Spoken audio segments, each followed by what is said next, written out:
Alrighty. So in today's video, I'm going to be sharing with you an option strategy that you can trade with any stock. Well, at least for the most part, most of the stocks that you can trade this strategy. And also really depends on whether you can have the right construct on that stock. Well, more on that later. But for this strategy, there are a few steps and I want to walk you through them, right? So the very first step that you want to do is to find either uptrending stocks or downtrending stocks.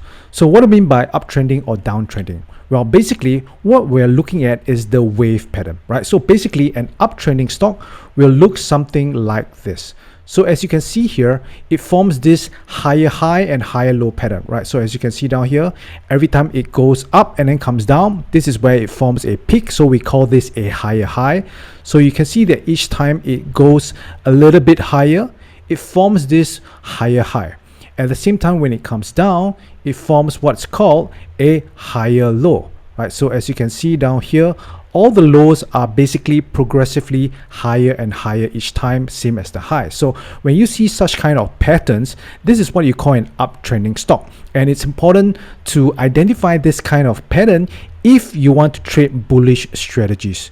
Now, likewise, on the other hand, if you want to find bearish strategies, you want to trade bearish strategies, then it would be better to place those trades on what's called a downtrending stocks. So in uptrending stocks, we are looking at higher highs and higher lows. But for downtrending stocks, it's the opposite. So you want to basically see this lower high pattern. So that means you see that the highs is progressively generally getting lower and lower each time, same as the lows. So this is where downtrending stocks will form lower highs and lower lows. So same thing, if you want to trade the market to the downside, then if you find one of these downtrending stocks, putting on a bearish strategy will generally have a better outcome than if you were to find one on an uptrending stock. All right, so this is the very first step that you want to do. Now, once you have already identified this uptrending and downtrending stocks, the next step you want to do is to use an indicator that helps you identify either oversold or overbought condition. Right, so there are quite a number of indicators that can help you identify this oversold or overbought condition. But for my slide down here, as you can see, the one that I'm using is what's called a stochastic indicator, right? So I've created a video all about this already. I show you the settings that you can use, and you can just go to my channel and search for stochastic, and there's just one video on that, right? So for this example, I'll be using the stochastic to identify whether the market is oversold or overbought, right? So here's the thing. When you are finding these uptrending stocks, you want to find oversold conditions, right? So if the market is trending up, what we're trying to do is find these times where the market comes down, right? You can see the market comes down momentarily.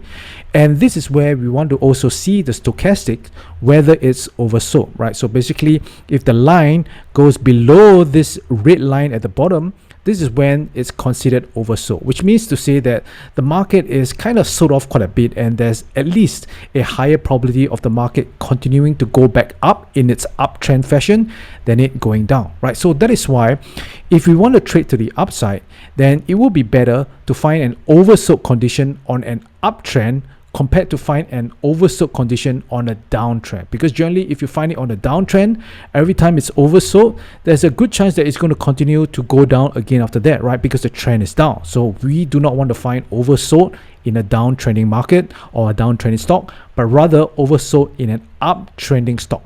Now, likewise, we want to find the overbought condition in a downtrending stock. So that means first you need to see that the stock is doing something like this, right?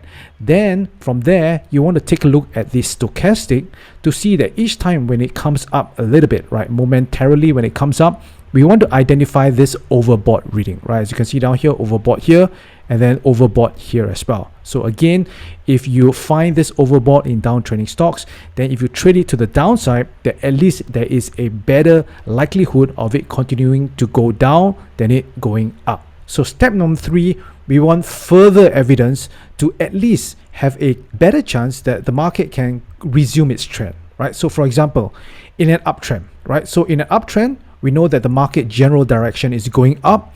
Then we find a point where it's oversold already. So we know there's a little bit of turning point. On top of that, we also want an additional way, at least one more way to add the odds in our favor, right? So this is where you want to identify the support for an uptrending market, right? So the market is going up, and then this time you can see that it came down to a point where previously price has bounced off, right? Same thing down here as well. You can see that the price came down somewhere near this support area, and then the price just went back up.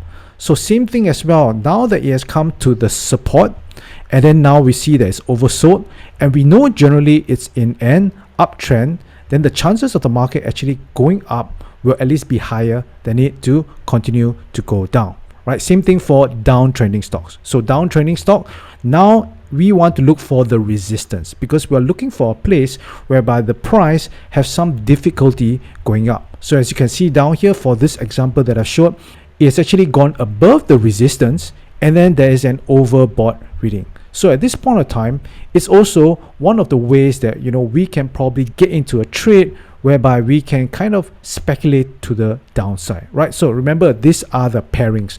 Uptrend, you want to find it to be oversold, and then a support.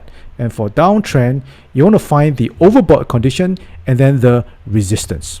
Now that we have these 3 steps in place, let's get to step number 4, and that is to get into our strategy. Now, this strategy, there are 2 parts to it. The very first part is that we are going to sell a credit spread.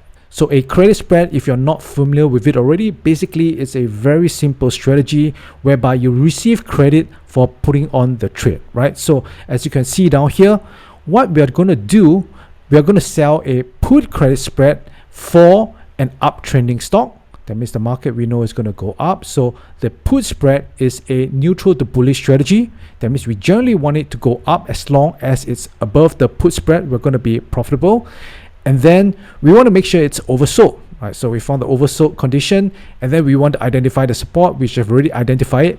Now we want to sell the credit spread, and in this case, the put credit spread below where the support is, right? So in this case, you can see I've already placed the put credit spread below the support level. So in this case, we have so many things with us, right? We already put so many of the odds in our favor, hopefully that the market will actually go up. So this by itself, right, the strategy can already work out pretty fine. But we are going to add an additional part to this strategy, and I'll share with you later on why. Right? But for now, you might be wondering, Davis, what is the delta you're going to put, and what is the DTE you're going to choose? So this is something that I shared quite a number of times in many of my videos. But generally, if you're talking about the put spread, it really depends on how bullish you are, or how, you know, afraid you are, so to speak, right? So a lot of people are afraid that the market will come down and test their put spread. So if you are very positive the market is going to go up, you can go for a higher delta, right? What is a higher delta? So maybe somewhere around 30 deltas or so. And if you're a little bit more defensive, you're afraid the market will really, you know, still have some chance to come down, you want to put it further away from the market, and that means to be maybe somewhere around 20 deltas, thereabouts, right?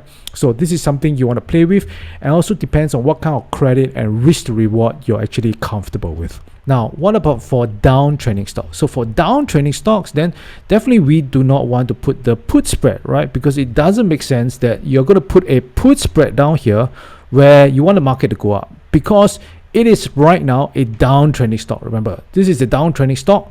It has already hit the resistance area where there's a likelihood it will come down, and then it is overbought. So why would you want to put a put credit spread? So in this case, we are going to put a call credit spread. So generally, a call credit spread is a bearish strategy where we want the market to go down, or at least do not go above our call spread.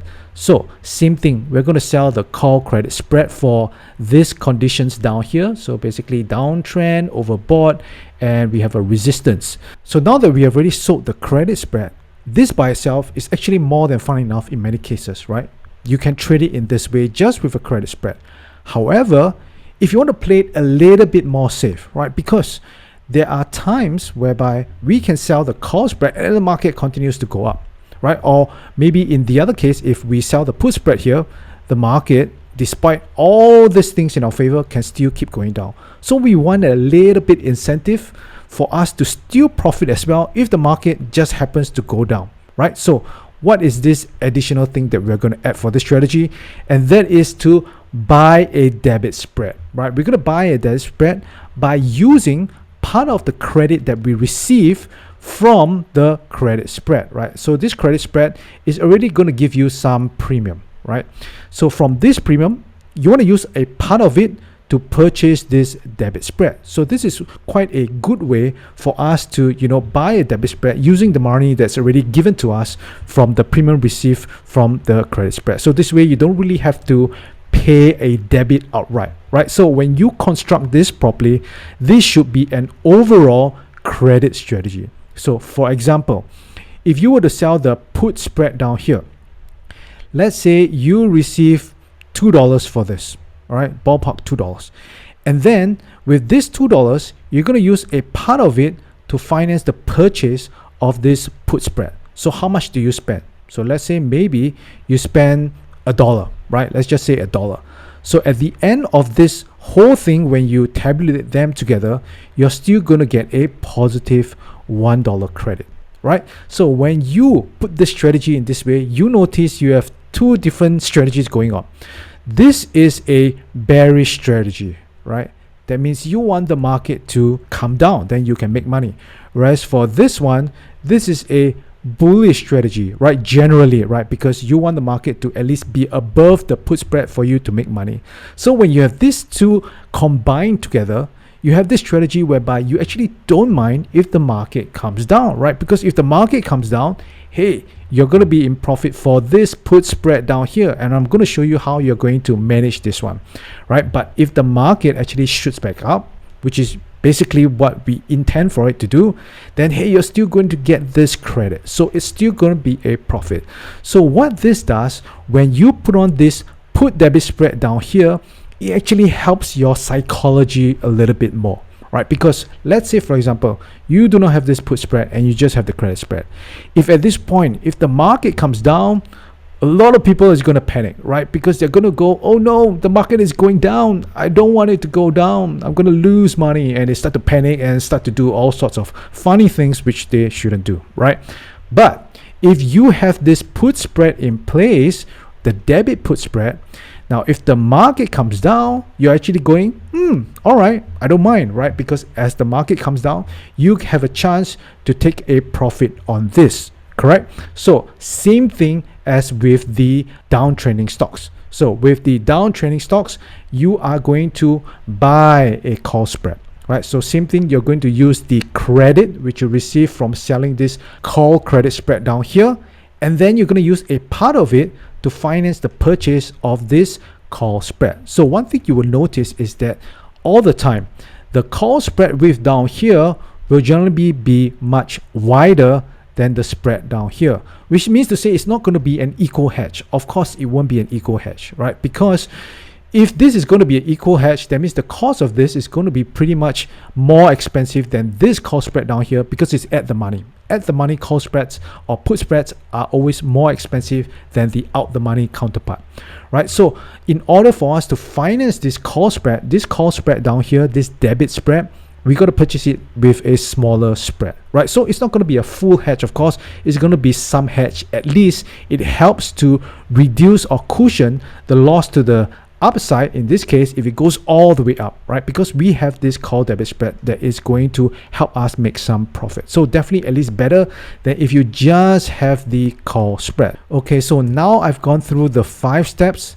Step number 6 is to manage the trade. By the way, if you like this video so far, please subscribe and also click the thumbs up button, and also do get your free copy of the Options Income Blueprint, where I share the top 3 option strategies that help you generate a consistent income each month, trading just 1 to 2 hours a day, right? So if you want to go ahead to get this copy, just head on over to optionswithdavis.com/blueprint. All right, back to the video. So how do you manage the trade? So I'm going to share with you the ideal scenario for how we want this trade to actually pan out, right? So ideally, we can actually profit in both ways. That means we want both the put debit spread and the put credit spread to make money, right? That is the best we can hope for.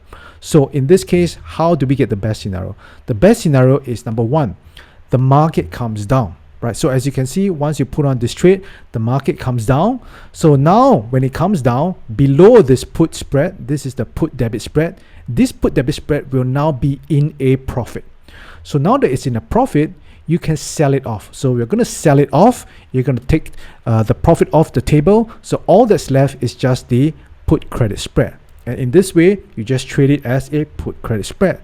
So if then the market goes back up, then guess what? You are also going to profit on the put credit spread. So in this case, you can either leave it to expire worthless, or just close it whenever you feel comfortable with the profit. So as you can see, this is the most ideal scenario. Now for the downtrending stock, same thing as well. What we want to see is that the market goes up. If it goes up above the call spread, this call debit spread, you're going to be in a profit. Sell it off. You're going to take the profit off the table, and you're left with the call spread, and then manage it as you would. And at the same time, remember, if the market goes up, this filler down here is going to show most likely an even more overbought reading, which at that point of time, the chances of it coming down probability wise will at least be slightly greater than it continue to go up. Now that is not to say that it won't continue going up. Of course it will, but remember, we have one thing in our favor, which is that this is a downtrending stock. So the momentum, the force is to the downside. So once the market comes down, after that, then you can close out your call spread or let it expire worthless, and then you're going to be in a profit. So again, this is the best scenario that we can hope for. We profit in both ways. Now, of course, there will be times where the market will not act in the way that we want, right? The market can just keep going up and then go past our call spread. And the same thing for the downside, right? It can just go past the put spread. So there are a few scenarios that you really need to understand how to manage, and I'm going to go through them with you. All right. So here are the scenarios. So I'm just going to go through just for the put spread side, because the call side is basically just the mirror image, right? So I'm just going to explain everything on the put side. All right. So remember, for this, we are looking at an uptrend stock, and then we want to see the oversold reading and also the support. All right. So once you have this trade on, a few scenarios going to happen. Now, the very first scenario is that, hey, the market goes up. So at this point of time, all our analysis is right. Market goes up. So what do? Right. At this point of time, you simply just do nothing, because it has not gone below any of your put strikes. So pretty much there's not much for you to do at all. So in this case, just let the options expire and you can keep the premium. Now, scenario number 2, what if the market goes down and then back up? So like I mentioned earlier, this is the best scenario that we want. So how do we manage this? Very simple, right? When the market goes below the put debit spread, just close it out for a profit. Now, what kind of profit you're looking for? This really is up to you, right?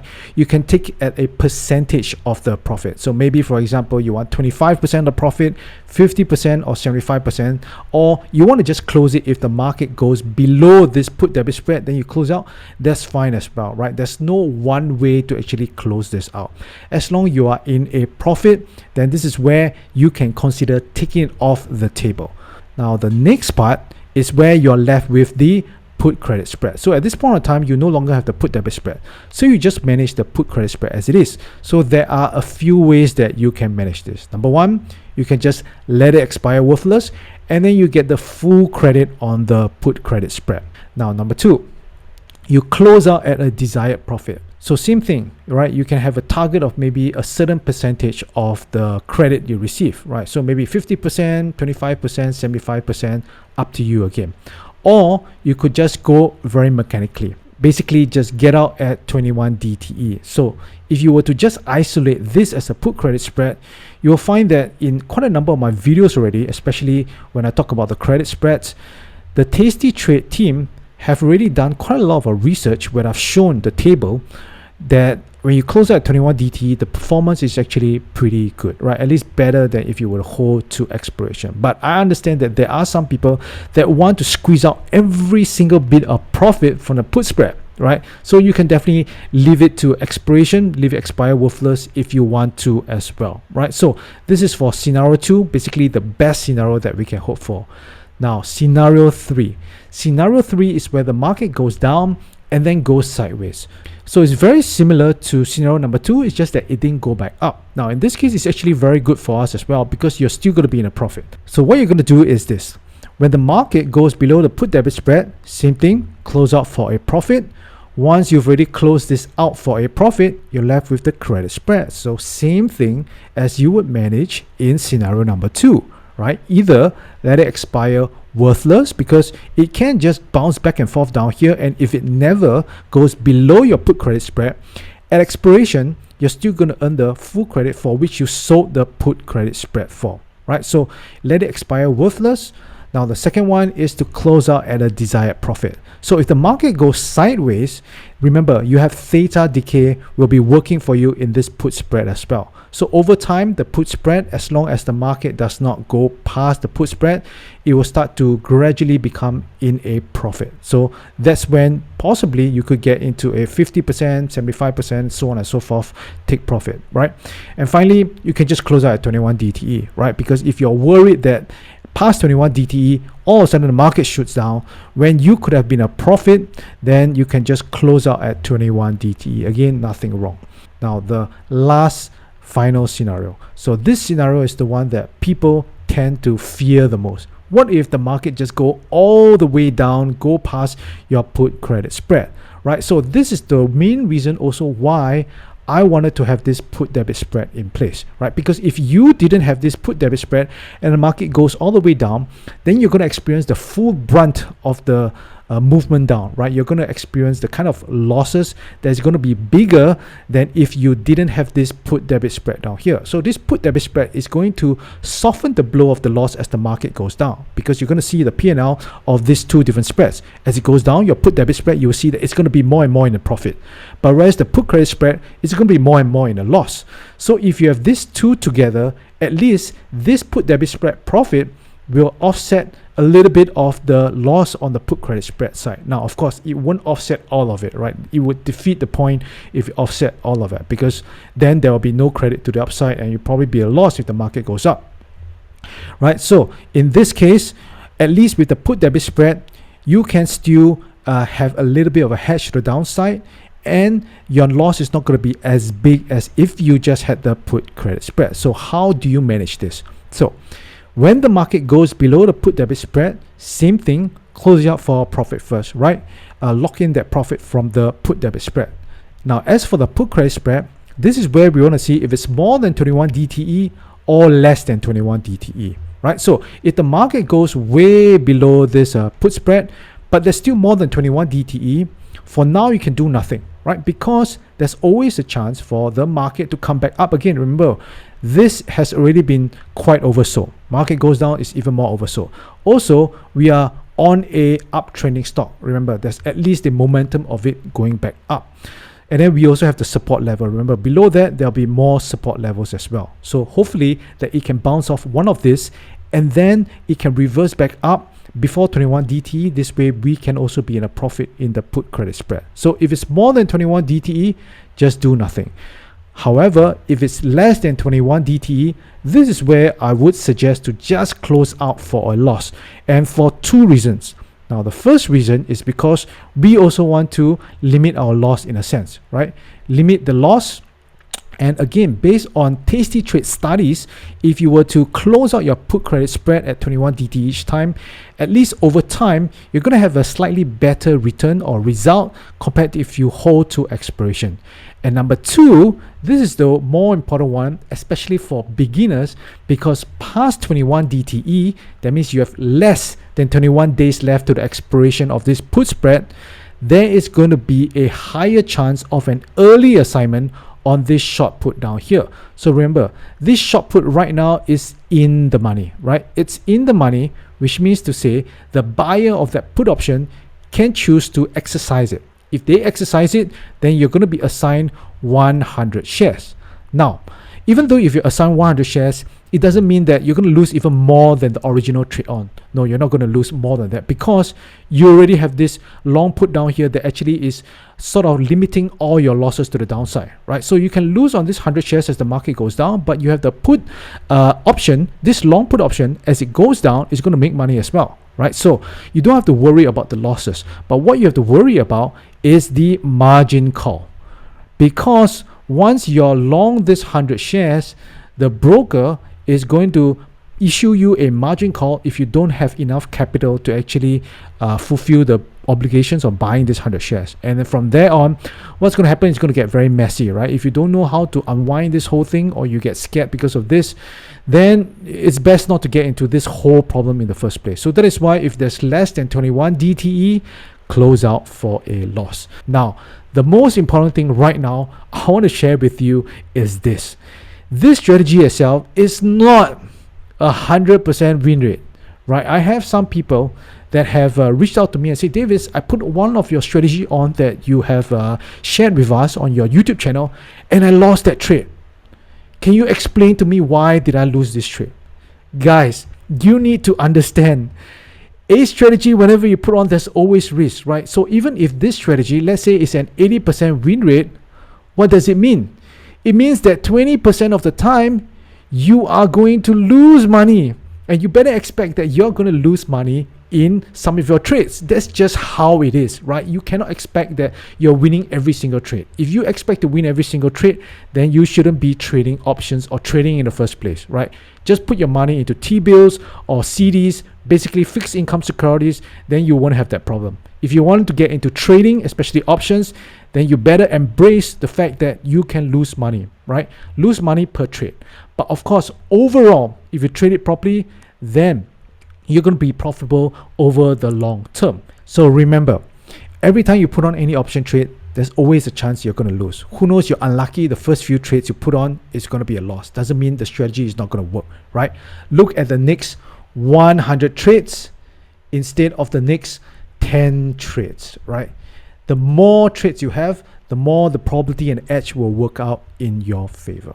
Alright, that's it for this video, and if you found this video helpful, I greatly appreciate if you give me a thumbs up on this video. By the way, if you like this video, then you're absolutely going to love this next video which I have for you, so go ahead and watch that video right now. Also, if you haven't already gotten your free copy of the Options Income Blueprint, you can do so just by clicking this link down here on your screen, and you'll be able to get it for free. Alright, I will see you in the next video.